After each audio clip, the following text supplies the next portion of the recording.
On parle emploi aujourd'hui et ça va vous être très utile si vous nous regardez, pour vous ou pour votre entourage. On a décidé aujourd'hui de parler du contrat adulte relais. C'est une mesure, vous allez voir, qui a des résultats tout à fait positifs. On va en parler avec nos deux invités. Isabelle Maryse. Maryse Dubois, bonjour. Bonjour. Vous êtes directrice de Prisme.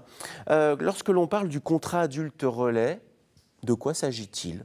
C'est vrai que le terme n'est pas extrêmement vendeur, mais en même temps... Ça vous dit ça parce que je n'ai pas réussi à le dire au début, c'est ça ? Non, mais oui, mais c'est le reflet de la réalité. C'est pas un terme qu'on entend très souvent. En même temps, c'est quelque chose qui est une forme de travail au petit point dans l'appui à l'insertion et l'accès à l'emploi.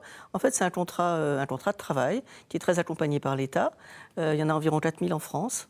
Et l'objectif, c'est de permettre à des personnes qui sont en situation difficile d'accéder à un contrat de travail, mais centré sur la médiation sociale, culturelle et de proximité. Donc on fait confiance à une personne qui elle-même est en difficulté pour accompagner d'autres personnes, faire du lien social dans un quartier. Alors il faut avoir plus de 30 ans, il faut habiter l'un de ces quartiers dits politiques de la ville, quartier dit en difficulté, le terme sensible, quartier sensible, et puis on confie à des personnes en qui on a confiance, donc on leur confie quelque chose d'important, c'est-à-dire de créer autour d'elles un lien social. On va en parler dans le détail, évidemment, avec Isabelle Nistri. Bonjour Isabelle. Bonjour. Alors vous n'êtes pas originaire du Limousin, c'est pour autant là que vous avez signé votre contrat adulte relais. Vous venez du Nord. Oui. Vous avez connu quelques périodes de chômage, vous étiez infirmière, vous avez vécu une reconversion. Et vous avez signé il y a maintenant presque 8 mois, c'est ça, quelques mois ? Oui, 10 mois déjà. 10 mois, un contrat adulte relais. Comment vous avez eu connaissance de cette mesure ? Alors en fait, parce que j'étais suivie au CIDEF, donc Centre d'information sur le droit des femmes et des familles. J'étais suivie donc au CIDEF dans le cadre du PLI. Le PLI, c'est le plan local d'insertion par l'emploi. Il y a beaucoup de sigles. Dès qu'on parle emploi, il y a plein de sigles. Et donc, en fait, c'est dans ce cadre-là où la personne qui me suivait m'a proposé cet emploi. Est-ce que votre métier d'auparavant, c'est un métier d'infirmière, vous aviez déjà un contact, forcément, une espèce d'empathie avec les patients, vous sert dans votre mission qui est aujourd'hui de créer du lien social avec les autres ? Oui, oui, tout à fait, parce que ça me permet d'être à l'écoute des personnes et de les orienter en fonction de leurs demandes et de créer aussi des liens avec les partenaires locaux des différents quartiers prioritaires où j'interviens. Bien sûr. Bienvenue aux téléspectateurs de France 3 Aquitaine qui nous rejoignent. Vous avez raté la première minute de cette émission. On est en direct. Heureux de vous accueillir, évidemment. Quels sont On parle, si vous venez juste de nous rejoindre, des contrats adultes relais. Comme ça, vous n'êtes pas perdus. Quelles sont les missions, concrètement, que vous accomplissez sur le terrain, Isabelle ?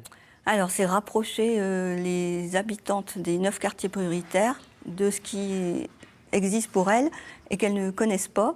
Et par exemple, c'est leur faire découvrir le centre social, les activités qui existent, qu'elles connaissent parfois pour leur enfant, mais elles ne savent pas que pour elles-mêmes, il y a aussi des activités qui leur sont dédiées. Mais vous devez vous sentir terriblement utile.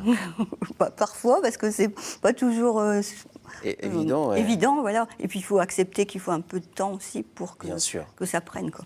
Maryse, ces contrats adultes relais peuvent être soit à durée déterminée, soit à durée indéterminée. À durée indéterminée ou à durée déterminée. En règle générale, c'est 3 ans. Et l'aide de l'État est sur 3 ans. C'est une aide non négligeable, c'est 17 700 € par an qui est versée à l'association qui permet d'embaucher la personne. Alors c'est une association, ça peut être un hôpital, ça peut être un établissement public, ça peut être une collectivité locale, une mairie, un département, une région, ça peut être une communauté d'agglomération, etc. Donc on a vraiment une diversité de relais, d'informations possibles en direction du public à partir du moment où cet employeur est dans le domaine public. Bien sûr. Ce n'est pas une entreprise privée, c'est un appui à un organisme public. Un organisme HLM est un organisme public et peut avoir des adultes relais. Souvent, les adultes relais sont nés, vous savez, il y avait au bas des immeubles pour travailler avec les jeunes, etc. Il y avait ça, oui. Donc c'était ça, au départ. Et puis on a élargi vraiment complètement la palette en y mettant de la proximité culturelle, sociale. C'est ce que fait Isabelle en faisant découvrir aux femmes du quartier toute la diversité des possibilités pour elles, que ce soit au niveau culturel et sportif.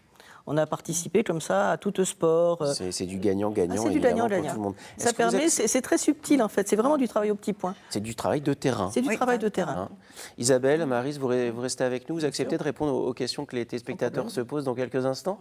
Vous verrez, ils ne sont jamais méchants. C'est toujours des questions pertinentes parce qu'ils ont besoin de votre expérience, évidemment. nam@francetv.fr pour poser vos questions.